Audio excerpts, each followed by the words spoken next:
Broken down into numerical form, deafness is a scary-near-epidemic phenomenon. In the UK, 11 million people have hearing loss, with the figure likely to rise to 15.6 million, or 1 in 5 of us, by 2035. Just over 1 million people have profound hearing loss and at least 24,000 people use signing as their primary language. Some 25,000 children are born unable to hear fully.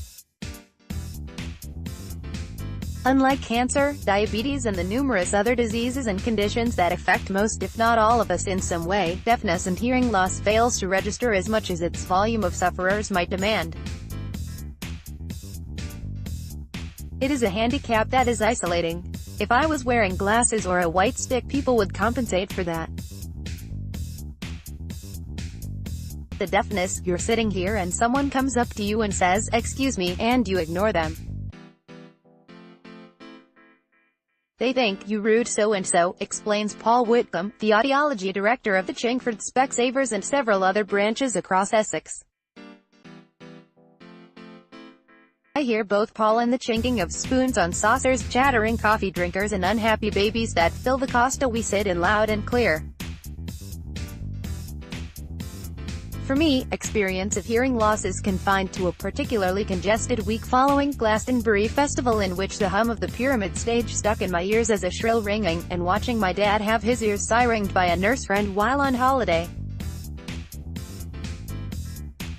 If not pleasant, neither were lasting or particularly affecting experiences. Perhaps this is to do with the career I've chosen. The Navy was the worst for it, Mr. Whitcomb continues. If you're an engineer or in an engine room, you're in a closed capsule. They tend to have the worst ones, then the artillery and Air Force engineers. Factories are bad as well. I used to work in Romford a lot, and anyone who came from Ford's I didn't need to test. You'd know they would have hearing loss, while modern-day health and safety procedures and the ubiquity of ear protectors mean drums are far less likely to perforate now than 30 years ago. People blasting music through earbuds are Mr. Whitcomb's customers of the future, and enough to make up for the country's declining factory population. The reason I have taken the train to Chigwell is not just to learn the facts of hearing loss, however. I am there to experience it. Mr. Whitcomb ushers me through the presentable Specsavers shop floor into the cluttered staff room out back, sits me down and has a look in my ear. His enjoyably delicate surveying is quickly exchanged for a hasty clotting of my canal with a cotton bauble on the end of a string which hangs out of my ear. Then, like a baker-turned-otolaryngologist, a dollop of blue resin not dissimilar from the material that makes gum shields is squeezed into me. Both done, and I am immediately submerged. It is far more dramatic in effect than sticking your fingers into your ears. It feels like putting your head underwater, but without the comforting knowledge that coming up for breath will stop the eerie effect. I am left to wait by the reception for a moment to peer round at the shop, heartbeat hammering in my ears.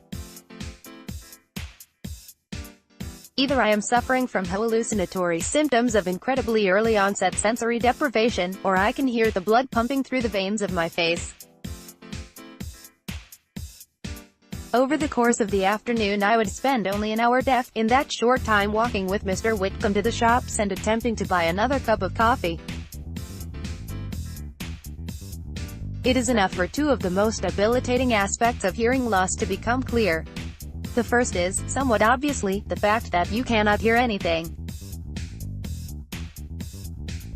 Twice on our trip to the shops, Mr. Whitcomb had to stop me from walking out in front of a car, so used have I become to timing my jaywalking to the hum of an engine. If this is the dangerous aspect, then there is also the inconvenience of having to crane forward towards your companion and squint at their lips. Perhaps less obvious but far more overwhelming was how embarrassing the whole experience was.